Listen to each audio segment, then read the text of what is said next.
Hey Brian, Paul Cundiff here. So one of the things that stuck out to Taylor and I was this rub rail wood. It's fared with the deck most of the way, and then it's not fared back here. And so my thought was to fare this with the deck, and it could make this look a little smaller, a little narrower. Well, it will make this a little narrower if we fare this down.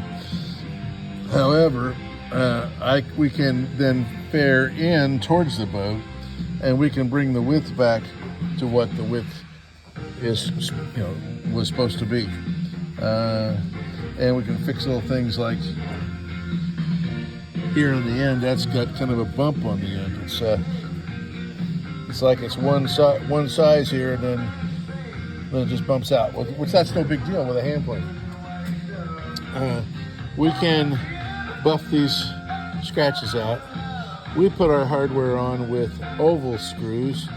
That way, if the screw goes in a little bit sideways, up, down, sideways, whatever, you can't tell because the oval hides that. Up here, we could help out a little bit with some new hatch binding and a new hinge. This hinge, normally like on Chris Craft, they take the hinge all the way to the end of the opening. Thank you, sir. I didn't think about that before I started recording. Normally we take the hinge all the way to the end of the opening, and maybe even beyond. That way, when you put your hatch binding on, then you can go all the way out here to the hinge. It looks like one complete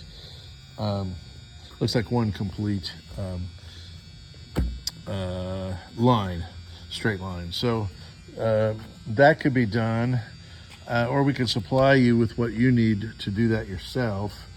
There's quite a bit of varnish on this. Normally the hatch binding gets removed when the varnish work gets done. You got some modern cleats here, and some different modern cleats, and another different modern cleat yet. So we could line you up with some new stuff that looks vintage, and it's stainless steel and would be rather, relatively inexpensive. And the same thing we would do back. I mentioned the wood on the other side. We would do the same thing here.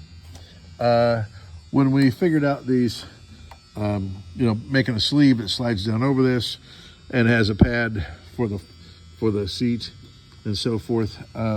We also figured that whatever vinyl we cover those with, we can cover this thing with that vinyl, whichever vinyl. We got some stuff that was in the 1947 racing runabout. It's very similar to that, but it's not quite the same. It's got a deeper texture, and it's actually when I was growing up, that's what my school bus seat was made out of. They came in green and blue and red. So if you wanted to do something like that, we could even change the color a little bit.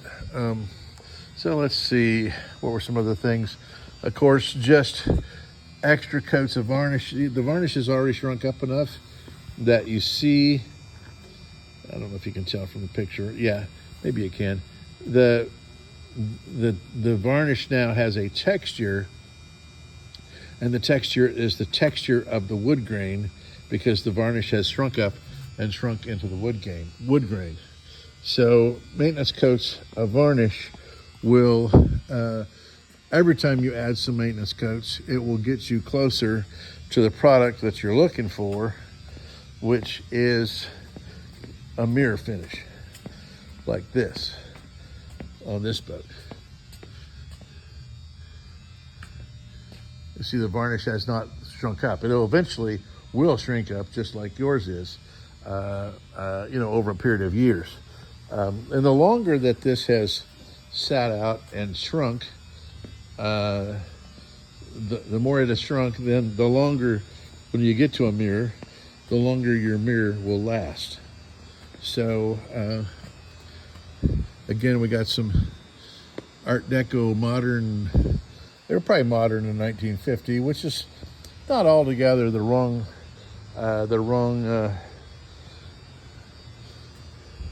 Those are kind of interesting. It would be interesting to find more of these and use those back here, and try to standardize on that hardware. So but we can, like I say, on the sides, we can do maintenance coats on the sides, on the deck. We can do hatch binding on this. The hatch binding would come to the end here.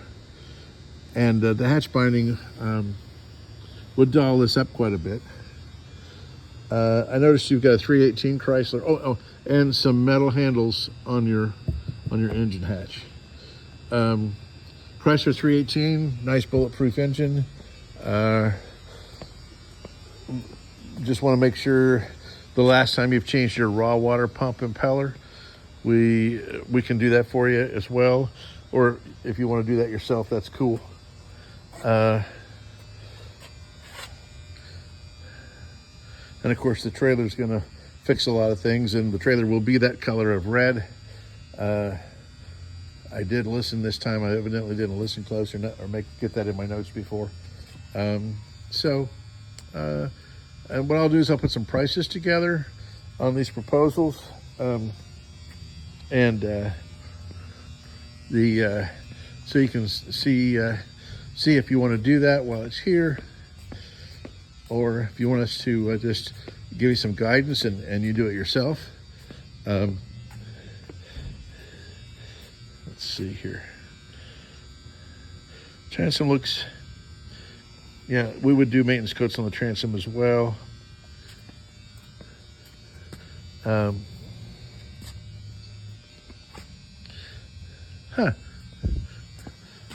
I see a build number, whoever built that. Interesting. Okay, so that's what we got for our thoughts so far. Taylor did have some thoughts when he opened up this too. I can't remember exactly what they were. Of course, we did talk to you briefly about the stainless tank. This is more for everybody else's knowledge. I'm not scolding you. Well, you didn't put this tank in, so I definitely wouldn't be scolding you. But stainless is not an approved material, Coast Guard approved material, unless the tank's no more than 20 gallons, and you got to have, and then it's only supposed to be 30 thousandths thick, and you're supposed to have dished ends on it. All that is to keep it from work hardening and cracking. So it's a safety issue, reason for that. But as long as it's intact, as long as you haven't got gasoline in your bilge, I guess we're good.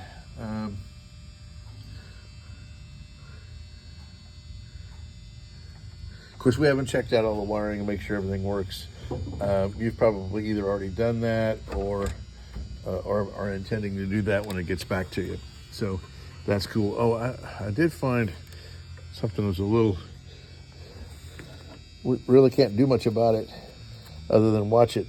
There was evidently, this thing was skinned with 1/4-inch plywood at one time, and you can see that it's coming apart right here. So you got some rot right here under this beautiful decking. So I'm not proposing that we do anything about it right now, other than you need to watch that, and at some point maybe dig that out and try to treat that with some epoxy and put in some new wood, do some surgery, and do some chemotherapy with it. Chemotherapy would be a borax solution that kills fungus. Okay, well, I think that's most of what I suggest that we do, and we'll talk to you soon.